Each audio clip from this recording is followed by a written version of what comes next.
Morning, Top Gun here. Sunday, January 17th, a little after 5 a.m. This is the Premarket YouTube commentary. It's going to serve for Tuesday. We'll start with bank earnings, which kicked off the fourth quarter earnings season on Friday with JP Morgan, Citigroup, and Wells Fargo.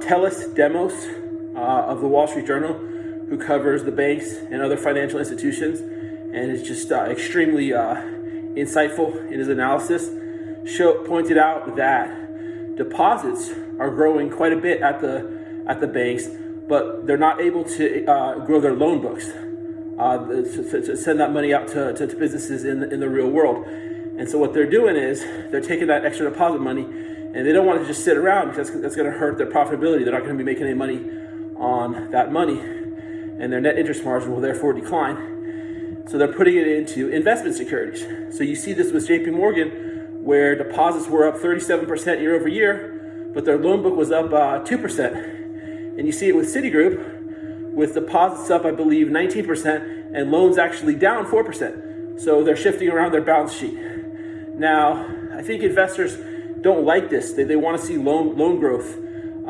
which is where the real spread, better spread lies, and it's what banks do. But for whatever reason, all three of the banks got hit on Friday.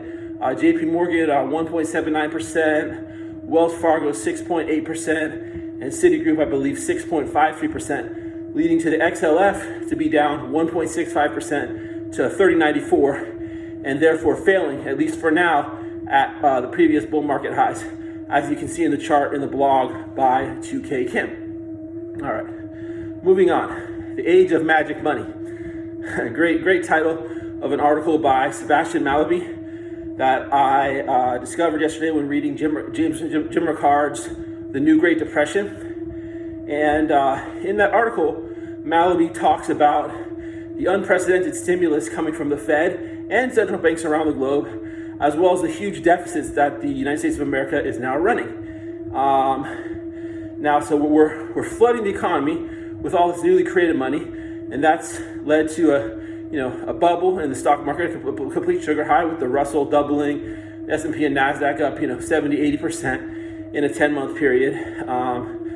Tesla, Bitcoin, et cetera. And the question is if this is sustainable, because when you flood all that money in, what's happening now is you're starting to see commodity prices go up, which you can see in that chart from Northland Trader, and you're also starting to see the dollar go down, which is going to cause import prices to go up, which is inflationary for firms that import inputs and consumers that buy imported goods. And all this is leading to a jump in interest rates.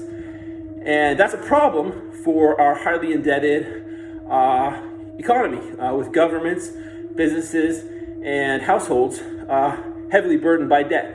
So if that debt financing cost starts to increase significantly, everything gets squeezed and the whole economy contracts. And this is the problem with Rothko Research's argument that liquidity will continue to fuel the bull market for another year. It doesn't take into account these second order effects that we're starting to see in commodity prices, the dollar, and interest rates.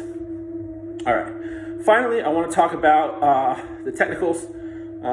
Just getting away from the technicalities of bank balance sheets and macroeconomics, which is very important. More important really than the short-term technicals, but let's talk about that as well. So the great short-term trader and technician Scott Redler thinks that 3749, which is the 21-day exponential moving average on the S&P 500, is important because we haven't closed below it since the beginning of what he calls the active sequence that began about 2.5 months ago.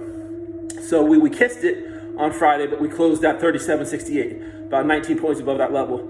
But that's the level to keep an eye on Tuesday. So I will talk to you guys again on Wednesday, and enjoy your weekend.